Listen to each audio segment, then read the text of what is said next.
5월 24일 화요일 위로와 치유의 가정 예배를 드립니다. 함께 주님이 가르쳐 주신 기도하겠습니다.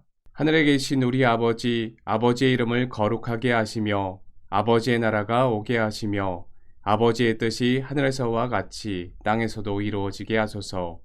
오늘 우리에게 일용할 양식을 주시고 우리가 우리에게 잘못한 사람을 용서하여 준 것 같이 우리 죄를 용서하여 주시고 우리를 시험에 빠지지 않게 하시고 악에서 구하소서. 나라와 권능과 영광이 영원히 아버지의 것입니다. 아멘. 찬송가 413장 내 평생에 가는 길, 찬송가 413장을 부르겠습니다. 내 평생에 가는 길 순탄하여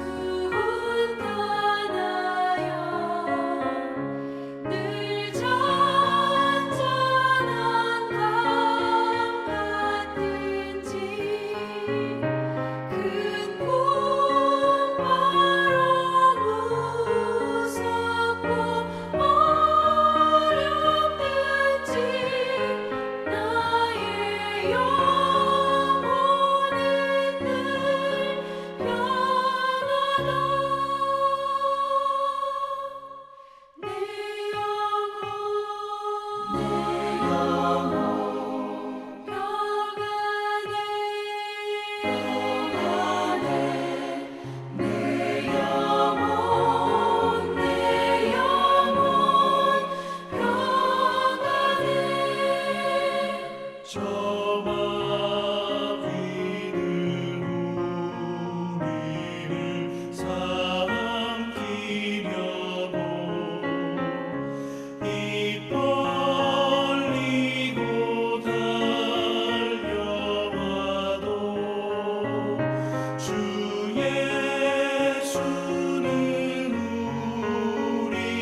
오늘 우리에게 주신 하나님 말씀은 요한계시록 21장 15절로 21절의 말씀입니다. 요한계시록 21장 15절로 21절의 말씀 한 절씩 교독하겠습니다. 내게 말하는 자가 그 성과 그 문들과 성곽을 측량하려고 금갈대자를 가졌더라. 그 성은 네모가 반듯하여 길이와 너비가 같은지라 그 갈대자로 그 성을 측량하니 12,000 스타디온이요 길이와 넓이와 높이가 같더라. 그 성곽을 측량함에 144 규빗이니 사람의 측량 곧 천사의 측량이라. 그 성곽은 벽옥으로 쌓였고 그 성은 정금인데 맑은 유리 같더라.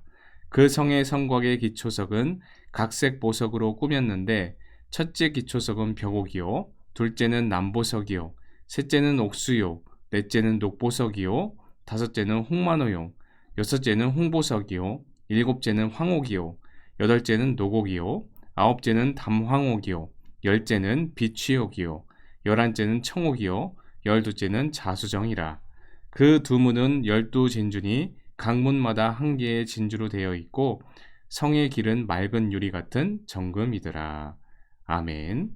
하나님께서는 이 세상의 역사를 장중에 주관하시고 자기를 경외하는 백성을 위하여 새로운 세계, 곧 새 하늘과 새 땅, 그리고 새 예루살렘을 예비하고 계십니다. 그 도성의 크기는 144 규빗이며 그 기초를 이루는 성곽의 기초석은 대제사장의 흉패를 붙이는 12보석들과 유사한 보석들입니다. 성곽에는 각각 하나의 보석으로 이루어진 12문들이 있는데 이는 그리스도의 구속의 보혈을 통하여 하나님 나라로 들어가는 것을 나타내 줍니다. 문들은 동서남북에 각각 세 문식으로 되어 있는데 이는 복음이 모든 민족에게 미칠 것을 나타내며 그 문들은 결코 닫히지 않을 것이라 말씀하고 있습니다. 10이라는 숫자의 배수와 관련된 도성의 크기는 신부를 위하여 하나님께서 예비하신 완전성을 상징합니다. 그곳은 하나님의 영광이 비치고 어린 양이 그 등이 되시기 때문에 해나 달의 비춤이 필요 없습니다. 이러한 요한계시록에 나타난 새 예루살렘의 아름다움을 기록한 계시록의 21장의 말씀을 통하여 오늘 우리에게 주시는 하나님의 영적인 교훈을 살펴보기를 원합니다. 오늘 읽지는 않았지만 14절에 보면은 사도 요한은 성곽에 대해 묘사를 하고 있습니다. 예수 그리스도의 제자였으며 증인의 삶을 살았던 12사도들은 거룩한 성의 성곽을 구성하는 그러한 기초석의 역할을 하고 있습니다. 그런데 이들은 공통적으로 어린 양이신 예수 그리스도를 기초로 하여 서 있다라는 것입니다. 이들은 예수 그리스도 위에 세워진 사람들이기 때문입니다. 사도 베드로가 시편의 말씀을 빌려 말했듯이 하나님은 건축자들의 버린 돌이 모퉁이 돌 되게 하셨다라고 합니다. 건축자의 버린 돌이란 무엇을 의미합니까? 건축자들은 건축에 있어서 전문가들이죠. 그런 건축자가 버린 돌이라면 얼마나 쓸모없는 돌이겠습니까? 마찬가지로 당시 하나님 말씀에 전문가들이라고 하는 종교 지도자들, 그들이 이 땅에 구세주로 오신 예수 그리스도를 십자가에 달려 죽게 함으로 그를 완전히 버렸던 것입니다. 이렇게 쓸모없게 버려진 돌이신 예수 그리스도를 하나님께서는 부활하게 하심으로 하나님 나라의 기초가 되게 하셨습니다. 또한 그리스도의 증인으로 헌신하며 순교의 삶을 살아간 사도들을 하나님 나라의 기초석들로 삼으셨다 하는 것입니다. 즉 이들의 가르침과 헌신적인 삶이 하나님 나라를 이루는 밑거름이 되었던 것입니다. 일사각오의 순교자 소양 주기철 목사님은 보석 같은 신앙의 선열입니다.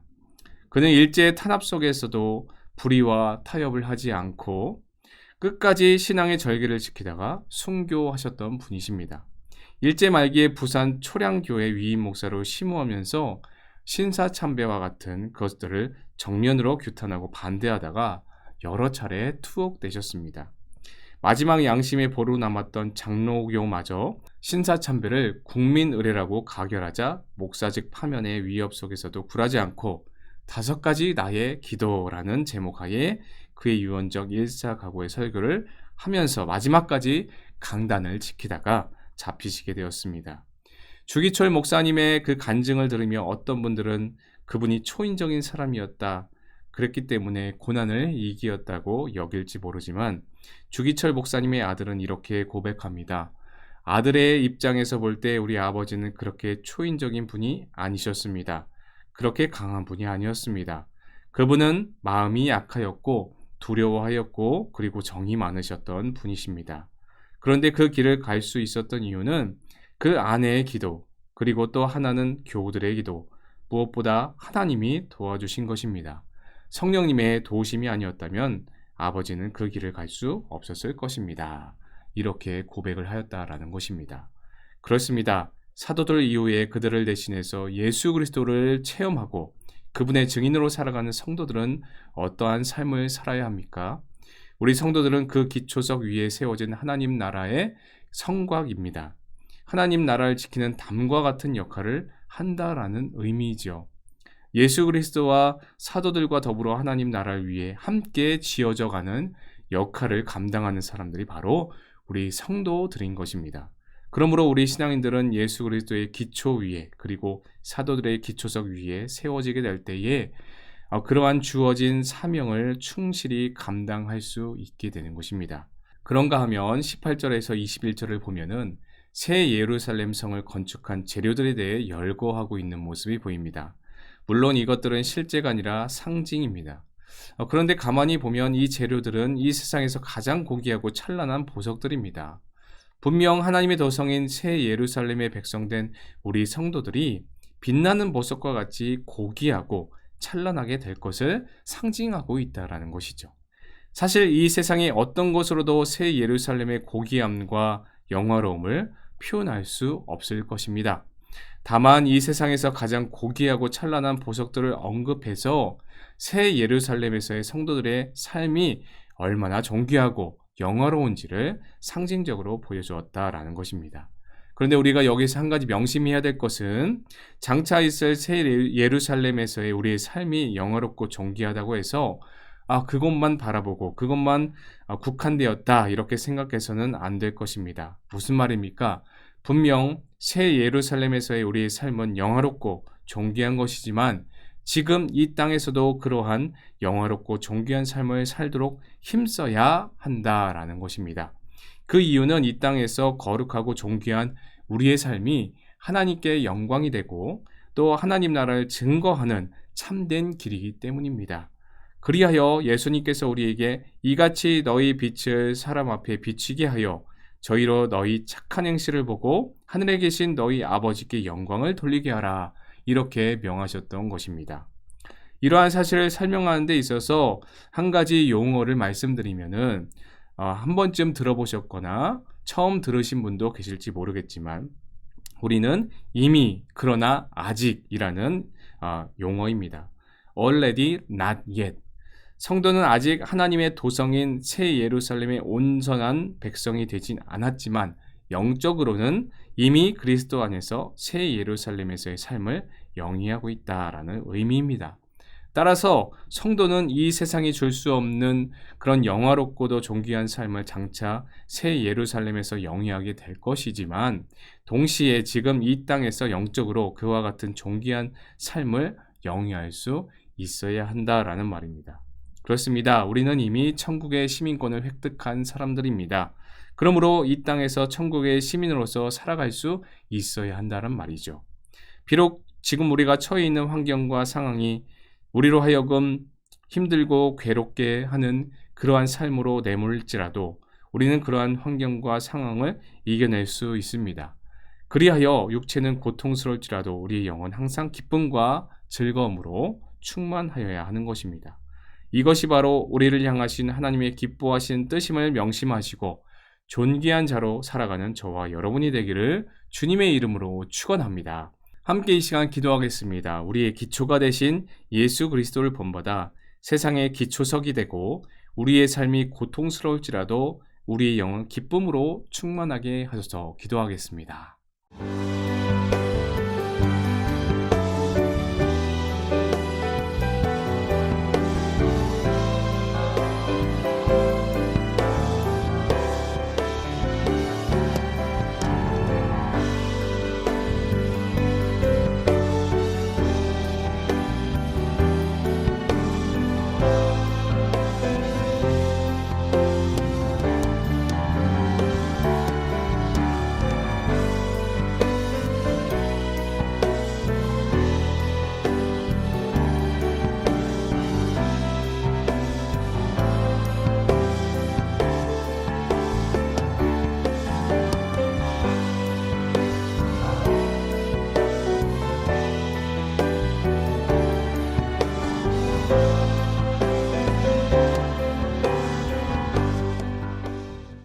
사랑 많으신 하나님 아버지 감사합니다. 우리의 삶의 자리에서 여러 어려움들이 많이 있지만 주님이 우리의 기초가 되심을 기억함으로 능히 이겨내게 하심에 감사드립니다. 세상이 우리로 하여금 괴로운 삶을 살도록 내몰지라도 이러한 환경도 능히 이겨낼 수 있는 성령 충만을 허락하여 주옵소서. 감사를 드리오며 예수님의 이름으로 기도하옵나이다. 아멘.